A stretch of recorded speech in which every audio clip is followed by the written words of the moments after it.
Seorang warga Seberang Ulu 2 Palembang RA 40 tahun harus menghadapi kenyataan pahit yang datang bertubi-tubi. Ia menjadi korban pembacokan iparnya sendiri TP setelah memergoki pelaku melakukan pelecehan pada putri kandungnya yang berusia 10 tahun. Peristiwa bermula ketika RA mendapati iparnya melakukan tindakan asusila pada putrinya.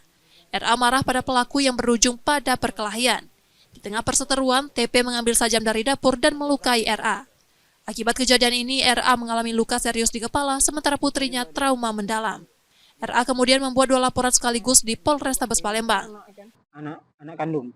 Umurnya berapa? 10 tahun. Oh, itu siapa yang pelaku pemerkosanya? Kalau nama lengkapnya Topan Sadewo. Itu siapa kita? Ipar. Ipar.